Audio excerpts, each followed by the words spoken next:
Okay.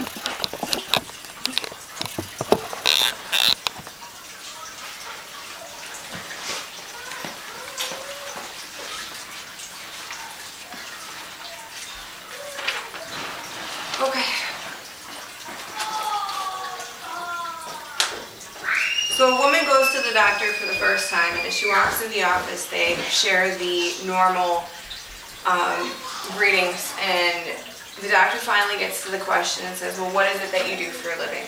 And the woman says, well, I really don't do anything. I'm just a homemaker. And she seemed a bit disappointed, and the doctor asked her, well, why are you disappointed? You have probably one of the most important roles in the family as being a homemaker. And she thought about it, and she went home, and she concluded that the doctor was probably right. Being a homemaker is one of the most important and diverse roles that a woman could have. Some of you may share the same experience. Some of you may work full-time as well as take care of a family in the home when you're not working. But many women fail to recognize that God's intent for us is to take care of our families in the home, whether it is in place of a career or in addition to your career.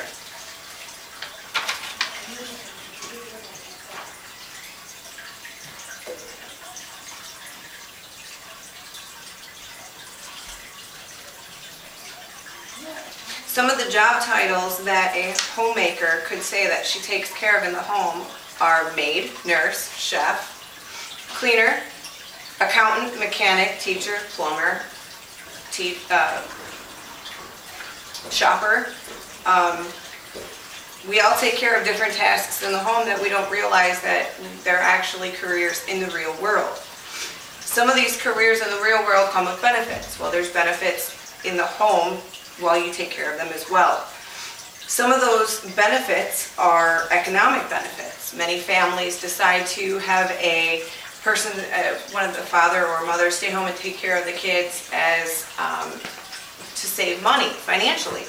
And many families have 2, 3, 5 kids, and the amount of daycare and costs add up. So you save money by staying at home in lieu of sending your children to daycare. You can also save money by not purchasing all of the wardrobe that a certain career might require.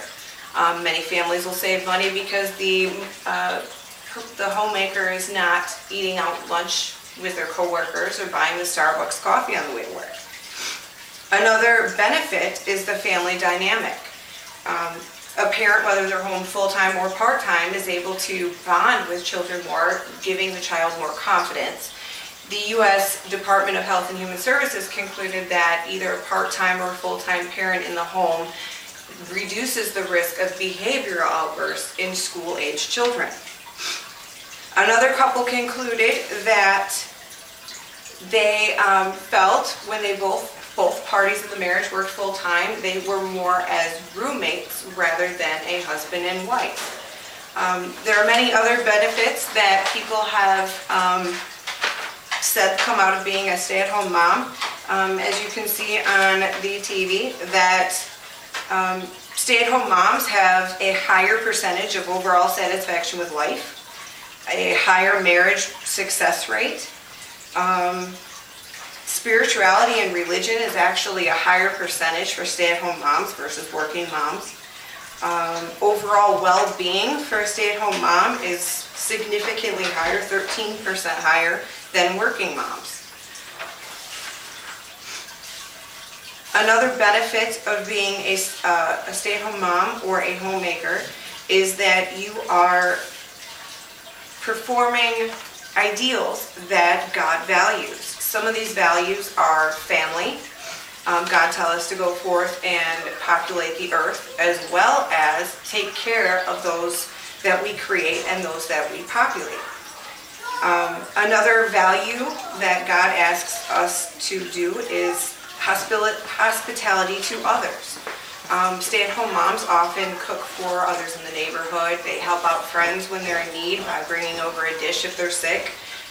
We often will donate our unused items to Salvation Army or Goodwill, and those things clothe the needy or the funds obtained from those donations help to place people in homes or jobs.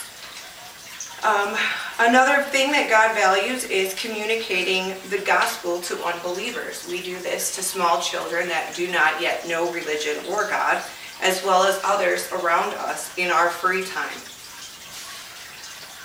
In the end, I hope that you would get a better understanding to what it is that you do or your spouse does in the home. All the roles that a homemaker assumes when she is performing tasks around the house, and how those benefit you, your family, and they go to glorify God. I would like to close with Proverbs 31, verses 10 through 31.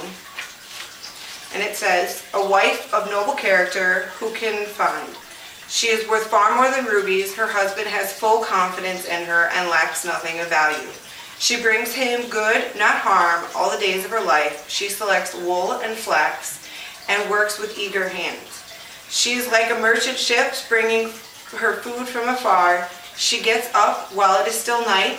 She provides food for her family and portions for her female servants. She considers a field and buys it out of her earnings, and she plants a vineyard. She sets about her work vigorously. Her arms are strong for her tasks. She sees that all her trading is profitable, and her lamp does not go out at night. In her hands she holds the distaff and grasps the spindle with her fingers. She opens her arms to the poor and extends her hands to the needy. When it snows, she has no fear for her household, for all of them are clothed in scarlet. She makes coverings for her bed, and she is clothed in fine linen and purple. Her husband is respected at the city gate, where he takes his seat among his elders of the land. She makes linen garments and sells them, and supplies the merchants with sashes. She is clothed with strength and dignity. She can laugh at the days to come. She speaks with wisdom, and faithful instruction is on her tongue. She watches over the affairs of her household and does not eat the bread of idleness. Her children arise and call her blessed. Her husband also praises her. Many women do noble things, but you surpass them all. Charm is deceptive and beauty is fleeting, but a woman who fears the Lord is to be praised. Honor her for all that she has, all her hands have done, and let her works bring her praise at the city gate."